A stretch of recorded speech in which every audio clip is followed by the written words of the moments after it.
Hello guys, welcome to the channel. So today I will do the comparison between the Roland Barthes and Jacques Derrida. So this video is going to be really interesting. I will compare their work by considering various factors and let's study. So जो Rolan bards है उसने जो काम किया वो किया है media में, लिटरेचर में, फोटोग्राफी में, कल्चर में एंड एवरीडे लाइफ के बारे में। वेरास डरीडा का काम है mostly language, philosophy, metaphysics and meaning. इसने बोला कि meaning is always shifting, language undoes itself. इसने डिकंस्ट्रक्शन का कॉन्सेप्ट दिया।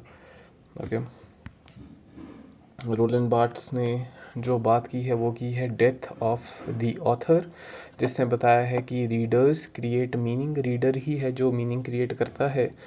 एंड अगर हम व्यू ऑन द लैंग्वेज की बात करें तो रोलैंड बार्ट्स बात करता है कि language is structured like a systems of sine. ठीक है, साइंस के बारे में जिसका नाम है सेमियोटिक्स। ठीक है, सेमियोटिक्स के बारे में इसने बात की है। सो डरीडा जो बोलता है कि language can not fully express meaning, always contradictory. ठीक है, सो ऑलवेज कॉन्ट्राडिक्ट करती रहती है।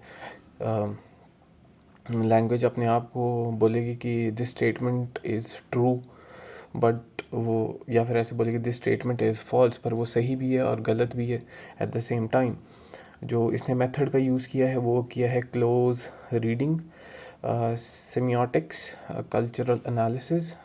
ठीक है, बार्ट्स ने क्लोज रीडिंग, क्लोज होके रीड करना, सेमियोटिक्स, कल्चरल एनालिसिस। डरीडा बात करता है कंस्ट्रक्शन की, questioning binary, oppositions, present slash absent. Okay, opposition's के बारे में बात करता है, डिकंस्ट्रक्शन के बारे में बात करता है। ऑपोजिशन का मतलब है कि present, absent, good, evil, speech and writing. Okay, अगर हम बात करें टोन की तो ऑफ़न काफ़ी ज़्यादा जो बार्ट्स ने लिखा है वो काफ़ी ज़्यादा प्लेफुल, हैप्पी ऐसा करके पोएटिक एंड पर्सनल चीज़ों के बारे में लिखा है।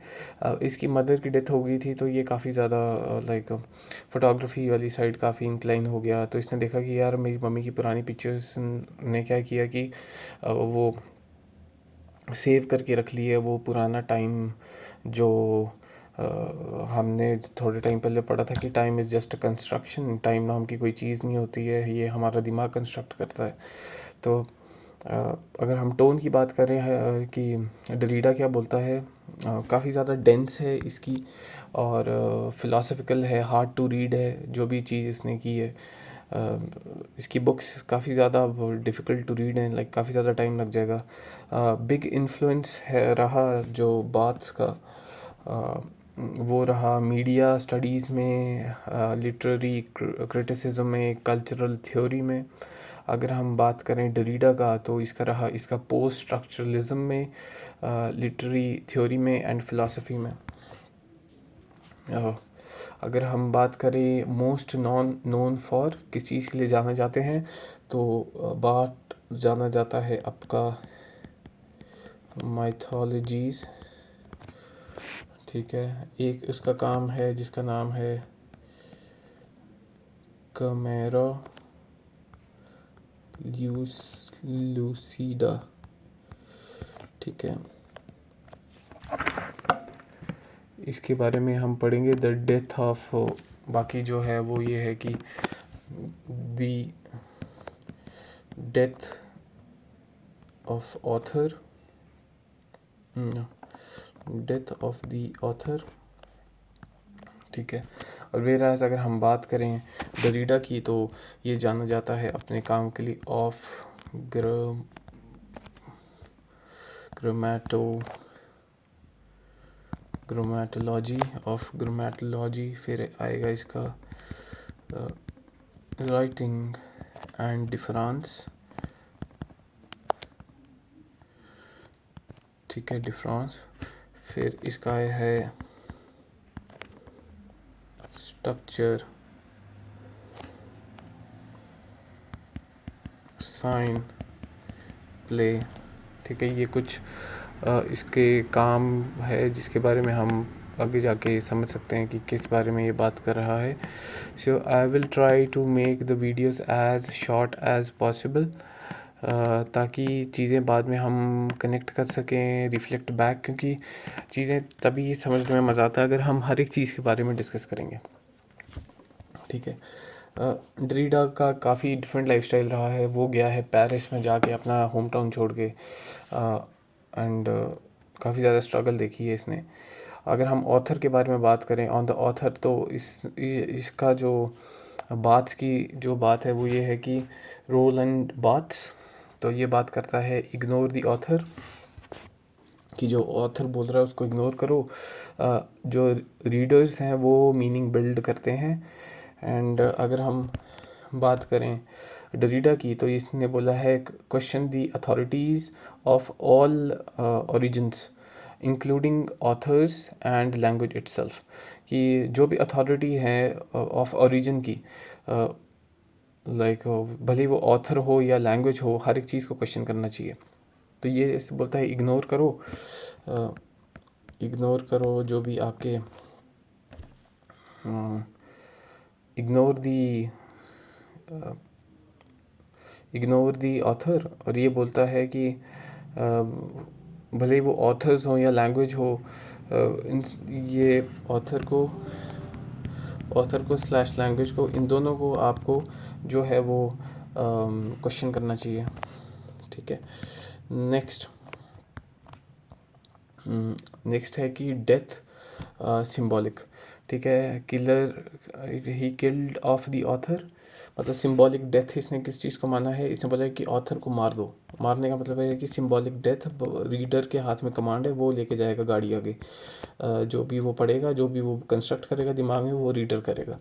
और डरीडा बोलता है कि kill off the ideas of fixed truth और स्टेबल मीनिंग। इसने जो है कि फलाने का मतलब ये है, या फिर एक ही फिक्स ट्रूथ रहेगा या फिक्स स्टेबल मीनिंग रहेगा। इसने बोला ऐसा नहीं है, मीनिंग चेंज होता है, वैल्यूज चेंज होती है, आइडेंटिटी चेंज होती है, हर एक चीज़ चेंज होती है विद टाइम। यही डिकंस्ट्रक्शन का मेन चीज़ है। अगर हम बात करें कि why Barthes Roland Barthes is famous, तो he explain the high level theory through pop culture, ad, food, wrestling, photography, कि इन सब के पीछे एक मीनिंग होता है। Said the readers not the writers control the meaning, बताया कि जो रीडर्स है वो कंट्रोल करते हैं मीनिंग को। empowered by interpretation, जो रीडर इंटरप्रेट करेगा वही मीनिंग बनता है। His ideas help us understand the media, memes, ad, influencers, आजकल पे जो भी चीज़ हो रहा है, स्पेशली इन कैमरा लूसीडा, ठीक है। ही combined the theory with raw emotions and personal reflection। फिर इसने बताया इंटरडिसिप्लिनरी वर्क, कि अगर बात करें तो इसने मिक्स किया लिंग्विस्टिक को, फिलॉसफी को, पॉप कल्चर को, साइकोएनालिसिस को।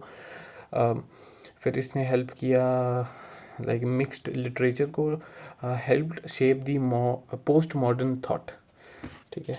He helped in shaping